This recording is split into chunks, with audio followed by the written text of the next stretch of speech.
It is always a depressing time when summer is ending and winter is coming, but the seasons must change. But before they do, let's make some popsicles. These are some chocolate popsicles that I like to make. They're quite tasty, very rich and decadent. So, let's get started. I've got 1 teaspoon of salt, equal parts sugar and cocoa powder. In this case, I have half cup. Then I have milk in the flavor of 2 cups. I do 1 cup of milk to 1/4 cup of cocoa powder and sugar. That's kind of my ratio. And then I added 1/3 cup of cream just to give a little bit more milk fat to my milk. The first issue when it comes to making popsicles and the use of popsicle trays is determining how much stuff you need to make. My technique is to simply fill up the popsicle tray with water, take the water out of the tray and measure how much you have, and then use that as your basis for your recipe.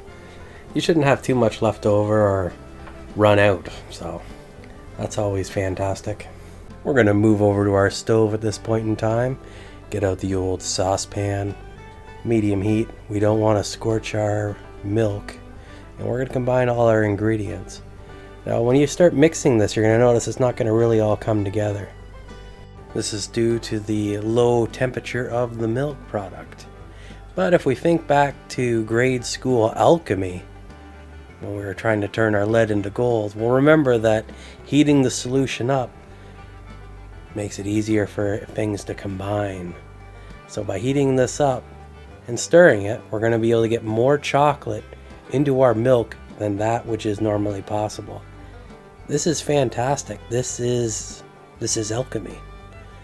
And once we have our solution properly mixed up and combined at the right temperature, I still suggest running it through a little bit of a filter because you're probably going to have a few chunks left over. But we're going to have a nice, silky smooth, chocolatey solution that's going to be perfect for our popsicles.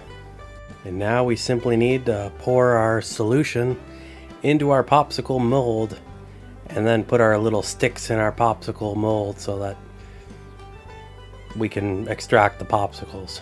They need the sticks or they don't really work. And then we simply freeze this for however many hours it takes, depending on your freezer's temperature. Probably 4-8 hours. Probably best to do it, overnight or something. That way you know it's all going to be ready and then you're all set. I really enjoyed these popsicles and I recommend making them. And if you do, let me know what your thoughts are in the comments below. Like and subscribe if you like my content. And until next time, stay awesome.